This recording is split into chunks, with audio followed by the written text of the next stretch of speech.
Hello everyone, I'm Becky Goldsmith with Piece of Cake, and I want to show you these two packages of magic pins. Now, let me start off by saying I have been using the patchwork pin for quite a while now, and I like it a lot. The pin is easy to grip. It has a heat-resistant plastic end.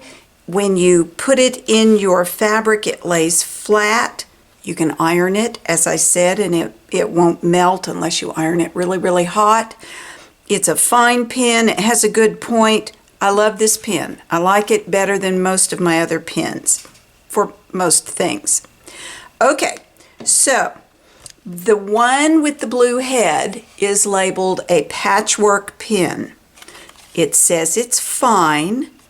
It's 1 7/16 inches long.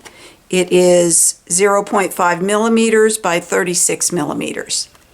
Okay, the silk pins are pretty much exactly the same, as near as I can tell. They're fine. They're the same 0.5 millimeters thick. If you compare the length, the thickness, they're the same. These two packages have different quantities. One has 50 pins, one has 100. Both pins are available in both quantities. Now, I pulled them out and I looked at them because what you would normally think is that a silk pin is finer than the other pin.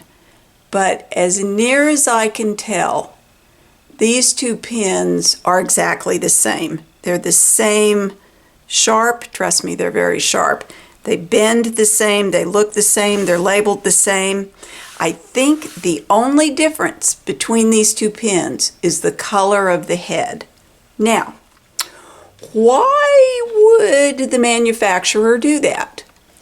I suspect they do that because they're really trying to be helpful. Garment makers lean towards silk pins, and they might not pay attention to a patchwork pin. And the same is true for quilters. You might not gravitate toward a silk pin to use in your piecing.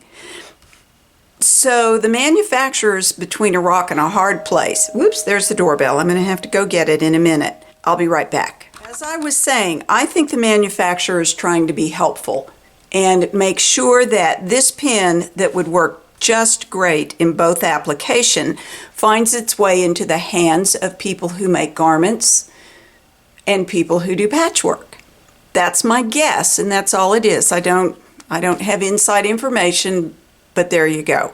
Now, as a quilter who now owns 2 boxes of pins that are basically exactly the same except that the color of the heads are different, I'm okay with that because there are times when I might want to use one color pin for one thing and another color pin for something else. It's an interesting way to differentiate between what you're pinning.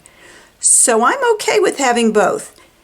But I just want you to know, if you really don't care if you have 2 different colored pins, choose one kind or the other kind, but not necessarily both kinds. I hope this has not been confusing, and I hope you've enjoyed this explanation. May you have many happy stitches.